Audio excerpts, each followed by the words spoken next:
জেলা ফরিদপুর, রাজবাড়ী মহকুমা। একটি সচ্ছল জমিদার পরিবার। যাদবচন্দ্র সান্যালের পুত্র দুর্গানাথ। 1314 বঙ্গাব্দ। দুর্গানাথের তরুণ বয়স, কিন্তু হঠাৎ এক কঠিন রোগ দেখা দিল। কিছুদিনের মাত্র জ্বর, আর তারপর থেকে আর কোনো খাবার তার হজম হয় না। ক্রমে ক্রমে জানা গেল এ এক দুরারোগ্য আমাশয় রোগ। যত রকম চিকিৎসা সম্ভব কোনোটিই বাদ গেল না, কিন্তু কোনো ফল হচ্ছে না। চিকিৎসকরা পরামর্শ দিলেন পুরানো চালের সামান্য ভাত আর ছোট মাছের তেল, মশলাবিহীন ঝোল ছাড়া আর কিচ্ছু খাওয়া যাবে না। তাই খেতে লাগলেন দুর্গানাথ, কিন্তু রোগের উপশম হলো না। ক্রমশ স্বাস্থ্য আরও ভেঙে পড়তে লাগলো। দীর্ঘ 6 বছর রোগভোগের পর আত্মীয় পরিজনরা পরামর্শ দিলেন দেওঘরে গিয়ে বাবা বৈদ্যনাথের কাছে ধর্ণা দিতে।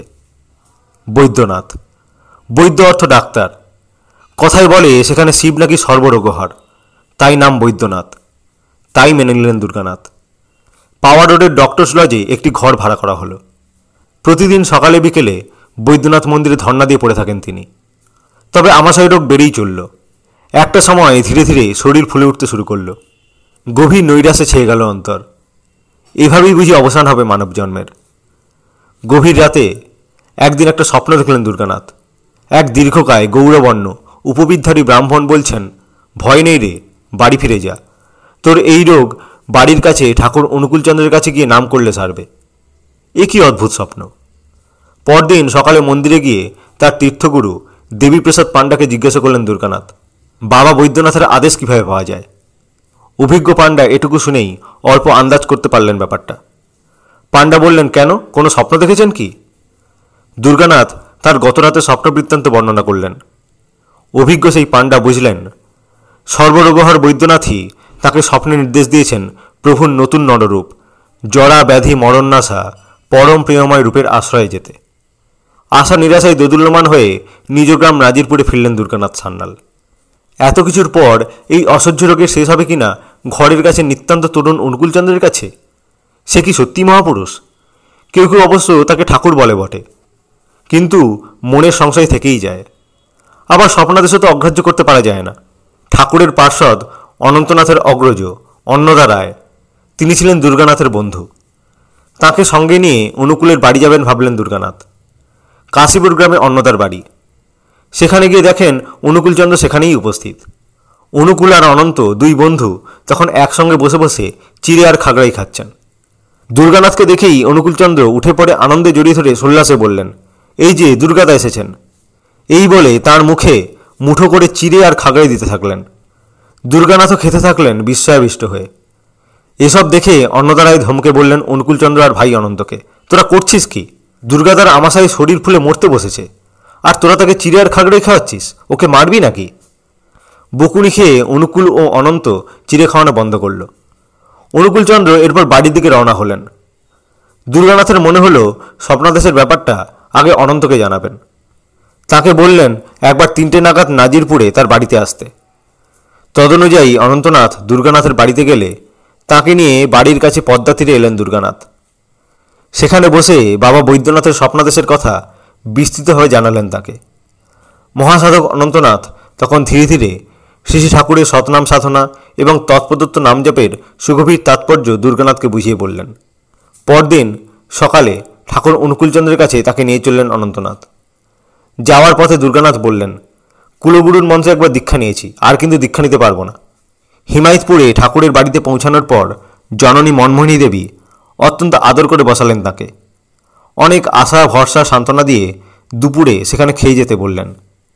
তিনি মায়ের কাছে গোপনে স্বপ্নের কথা সব খুলে বলা শুরু করেছেন। এমন সময় হঠাৎ কোথা থেকে ঠাকুর সেখানে ছুটে এসে হাজির। বললেন, মা, দুর্গাদার না খাওয়ার দরুন এমন অসুখ হয়েছে। যা ভালো লাগে তাই খাবে, খুব খাবে, তবেই ওর রোগ সারবে। দুপুরে স্নান সেরে এসে দেখেন দুর্গানাথ মা ঠাকুরের কথা অনুযায়ী আহারের আয়োজন করেছেন। তাকে বললেন, নে খেতে বস। ঘন ক্ষীর, মোটা আউশ চালের ভাত, ছোলার শাক ইত্যাদি তাকে খেতে দিলেন মাতৃদেবী, যা সাধারণভাবেই যথেষ্ট গুরুপাচ্য। ওর পক্ষে তো একান্ত বিস্পদ, কিন্তু ঠাকুরের নির্দেশে এবং মায়ের স্নেহ অনুজ্ঞায় তিনি নির্দ্বিধায় খেয়ে নিলেন সেসব কিছু। স্থানীয় ডাক্তার বসন্ত কুমার চৌধুরী এরকম খাওয়ার কথা শুনে রীতিমতো ক্রুদ্ধ হয়ে দুর্গানাথকে তিরস্কার করলেন। প্রত্যুত্তরে দুর্গানাথ দৃঢ়কণ্ঠে বললেন, ডাক্তারবাবু, আপনাদের কথা অনেক শুনেছি, আর আপনাদের কথা শুনব না। অনুকূল যা বলে তাই খাবো, তাই করব।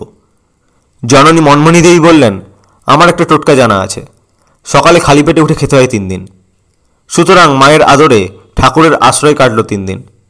এই 3 দিন শ্রী ঠাকুর ও অনন্ত মহারাজের সঙ্গে স্টিমার ঘাটে গ্রামে গ্রামে ঘুরে বেড়ানো, অফুরন্ত গল্প, আর রাত্রে খাওয়া দাওয়ার পরে ঠাকুরের আরেক অন্তরঙ্গ পার্ষদ কিশোরী মোহনের বাড়িতে মধ্যরাত পর্যন্ত উদ্দাম কীর্তন।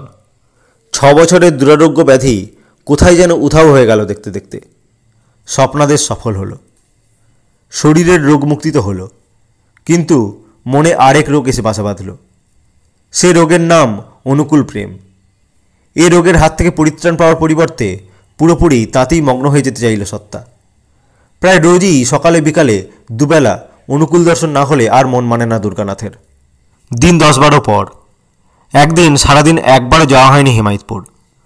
দুর্গানাথের মনের ভিতরটা আঁকুমাকু করছে তাকে দর্শনের জন্য, কিন্তু পরিস্থিতির চাপেই যাওয়া হলো না। রাতে খেয়ে দিয়ে শুয়ে পড়লেন। হঠাৎ গভীর রাতে বাইরে থেকে ঠাকুরের গলার আওয়াজে ঘুম ভেঙে গেল। দুর্গানাথদা, ও দুর্গানাথদা! তাড়াতাড়ি দরজা খুলে দেখেন দুর্গানাথ। লণ্ঠন হাতে একাকী ঠাকুর দাঁড়িয়ে আছেন। বললেন, আপনি আজ গেলেন না, তাই ভালো লাগলো না বলে আপনাকে দেখতে এলাম। দুর্গানাথের সমস্ত প্রাণ মন ভরে উঠল আনন্দে। মানুষের জন্য মানুষের এত ভালোবাসা থাকে। সেই রাত্রে দুজনে বসে অনেক গল্প, অনেক কথা হলো। দেখতে দেখতে রাত ফুরিয়ে গেল। তবুও গল্প তো ফুরায় না, কিন্তু তবুও তো যেতে হবে। ঠাকুর উঠলেন এবার বাড়ি ফেরার উদ্দেশ্যে। দুর্গানাথ তাকে একলা যেতে দিলেন না, নিজেও চললেন ঠাকুরের সঙ্গে। সারা রাস্তা কথায় কথায় কাটল। ঠাকুরের বাড়ির সামনে পদ্মার পাড়ে একটা ছোট ঘর ছিল। সেখানে ঠাকুর ও অনন্তনাথ প্রায় রাতে শুতেন। সে ঘরের কাছাকাছি পৌঁছে ঠাকুর বললেন, ওই ঘরে অনন্ত আছে, ওখানে যান, আমি বাড়ি থেকে ঘুরে আসছি।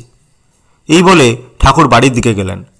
দুর্গানাথ ওই ঘরের সামনে গিয়ে অনন্তনাথকে ডাকতে শুরু করলেন।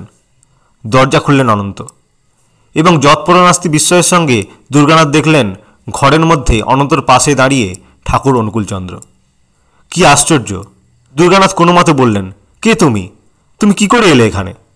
এই যে আমার সঙ্গে একসঙ্গে আমার বাড়ি থেকে এসে আমাকে অনন্তের ঘরে আসতে বলে চোখের সামনে দিয়ে নিজের বাড়িতে গেলে। শেষে ঠাকুর নিত্যন্ত ভালো মানুষের মতো অতি সরলভাবে বললেন, দুর্গাদা, আমি তো কোথাও যাইনি। পাশে দাঁড়ানো অনন্তকে বললেন, অনন্ত, আমি কি কোথাও গিয়েছিলাম? অনন্ত বললেন, কই, ঠাকুর তো কোথাও যাননি, ঠাকুর তো সারা রাত এখানেই ছিলেন। আর ঠাকুরও বললেন, ও কিছু নয় দুর্গাদা, ও আপনার মনের ভুল। দুর্গানাথ কি তাই মেনে নিতে পারেন সবই মনের ভুল? মনের ভিতরে যেন ঝড় বইতে শুরু করল। ঠাকুরের আর অনন্তনাথের একটি করে হাত শক্ত করে নিজের দুবাহুর তলায় চেপে দুজনকে নিয়ে চললেন ঠাকুরের বাড়ির ভিতরে। যেন সেখানে গিয়ে দেখতে পাবেন সত্যি আরেক অনুকূল ভিতরে আছেন। ভিতরে ঢুকে দেখেন সব নিঝুম অন্ধকার, কোথাও কোনো সারা শব্দ নেই। কয়েকবার জোরে জোরে মা মা বলে ডেকেও কারো সাড়া পাওয়া গেল না।